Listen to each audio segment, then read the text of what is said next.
Bu tip xəbərləri qaçırmamaq üçün kanalımıza abunə olun. Taleyin ulduzlarda yazıldığına inananlar üçün bu mövzu həmişə maraqlı olub. İnsanlar əsrlər boyu səmanın sirlərinə baxaraq gələcəklərini anlamağa çalışıblar. Bəs həqiqətən də doğulduğumuz bürcümaliyyə uğurumuzu, hətta milyarder olub olmayacağımızı müəyyən edə bilərmi? Bu sual xüsusilə Forbes jurnalının dünyanın milyarderləri 2026 siyahısı dərc olunduqdan sonra yenidən gündəmə gəlib. Araşdırmaçılar dünyanın ən varlı insanlarının bürclərini analiz edərək maraqlı nəticələr əldə etməyə çalışıblar. Bu istiqamətdə aparılan araşdırmalardan biri də Tusted seçicisi tərəfindən həyata keçirilib. Araşdırmaya əsasən planetin ən varlı 150 insanı üzərində aparılan analiz göstərib ki, bəzi bürclər digərlərinə nisbətən daha çox milyarder yetişdirib. Astroloq Joanne Jones bu nəticələri şərh edərək maraqlı məqamları diqqətə çatdırıb. Birinci yerdə tərəzi bürcü qərarlaşıb. Statistikaya görə 22 tərəzi bürcü nümayəndəsi dünyanın ən varlı insanları siyahısında yer alır. Bu insanların ümumi sərvəti 100 milyardlarla dollarla ölçülür. Tərəzi bürcünün bu qədər ön planda olmasının səbəbi kimi onların balanslı düşüncə tərzi, güclü ünsiyyət bacarıqları və strateji qərarlar vermə qabiliyyəti göstərilir.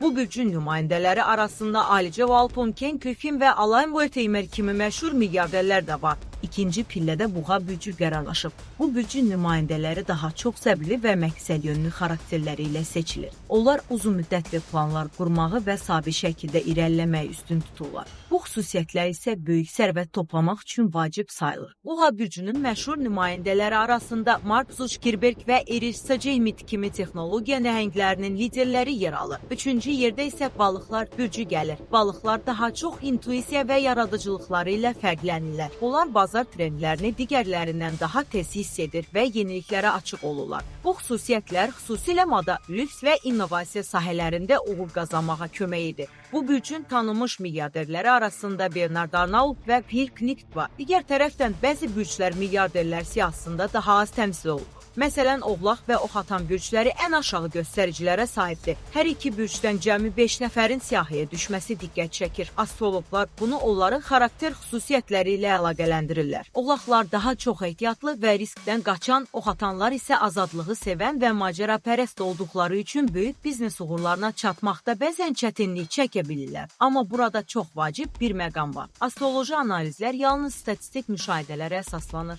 Və bunlar həyatın dəyişməz qanunları deyil. Ulduzlar sizə müəyyən xüsusiyyətlər verə bilər, amma nəticəni müəyyən edən əsas faktor sizin qərarlarınız, zəhmətiniz və davamlılığınızdır. Unutmaq olmaz ki, dünyanın ən uğurlu insanları yalnız uyğun şəraitə görə deyil, həm də illərlə davam edən zəhmət, risk və doğru qərarların nəticəsində bu zirvəyə yüksələ bilər. Bürcünüz sizə istiqamət verə bilər, amma yolu siz özünüz seçirsiniz. Əgər sizdə böyük uğurlar qazanmaq istəyirsinizsə, ən vacib olan şey öz üzərinizdə işləmək, məqsədlər qoymaq və heç vaxt geri çəkilməməkdir. Çünki sonda uğurun sirri ulduzlarda deyil, sizin öz əlinizdədir.